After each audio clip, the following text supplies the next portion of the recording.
Bonjour à tous, j'espère que vous allez bien. Je suis ravie de vous retrouver dans ce nouveau décor qui m'accompagnera désormais dans mes prochaines vidéos. Aujourd'hui, je vais vous parler d'un sujet crucial, le rôle du deuxième parent dans les familles dysfonctionnelles incestuelles. C'est le fruit de mes recherches, mais aussi de mon expérience personnelle. Quand le deuxième parent est une mère, on constate qu'une minorité d'entre elles agissent réellement pour protéger leurs enfants face au père. Donc à ces mères-là, je veux dire un immense bravo et surtout merci, car ce sont de vraies mamans. Et les autres, donc elles se divisent en deux catégories. D'un côté, les passives et les actives. Les mères passives sont en général dans une situation assez complexe. Elles sont souvent plongées dans un mélange de déni, de peur, de conditionnements sociaux et de vulnérabilité personnelle. Elles ne disent rien, ne voient rien et du coup ne font rien. Pourquoi ? Eh bien, certaines sont dans un déni total, parce que accepter la réalité détruirait l'image qu'elles ont de leur mari, de leur famille, de leur vie. Et donc ce serait un choc psychologique totalement insurmontable. Alors elles préfèrent ne pas voir. D'autres reproduisent un schéma familial. Elles ont grandi dans une famille incestuelle violente ou dysfonctionnelle et on leur a appris à se taire et bien souvent aussi à se soumettre aux hommes. Beaucoup sont sous l'emprise du père, donc totalement isolées et dépendantes financièrement, affectivement et psychologiquement. Elles n'ont pas de revenus, elles ont besoin de la validation du mari pour absolument tout. Elles sont manipulées, affaiblies, privées de toute capacité de réaction.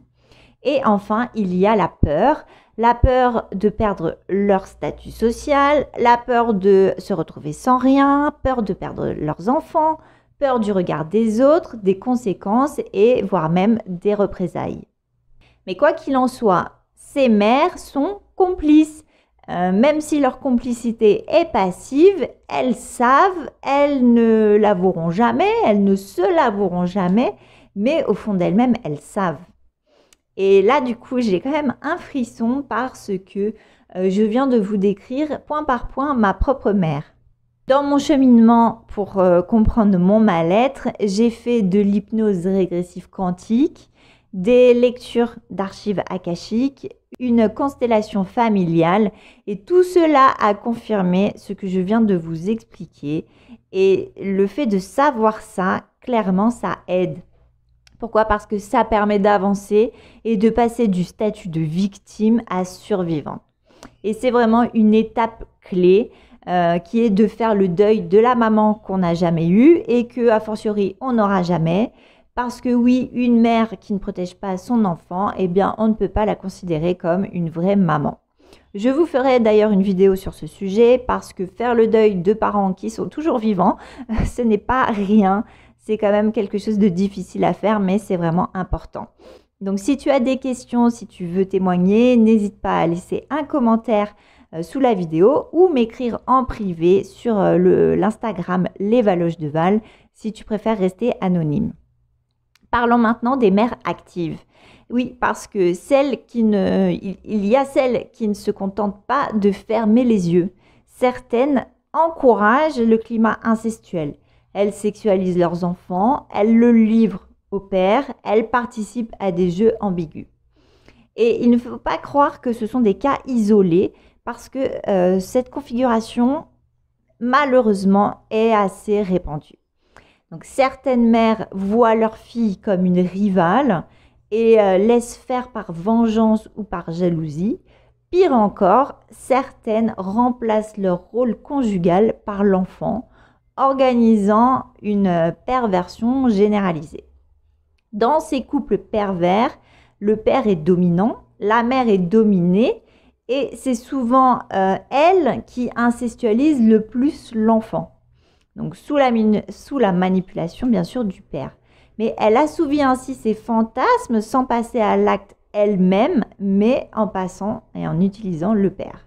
Donc vous imaginez bien qu'un enfant qui grandit dans ce genre de climat est totalement démuni et que les séquelles à l'âge adulte sont profondes, car pour lui, ces deux figures d'attachement sont toutes les deux dysfonctionnelles.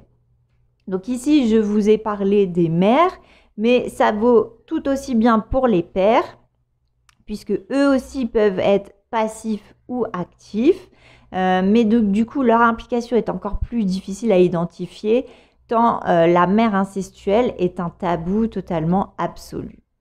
Donc après ça, eh bien, il faut pouvoir se reconstruire et il faut savoir que c'est possible.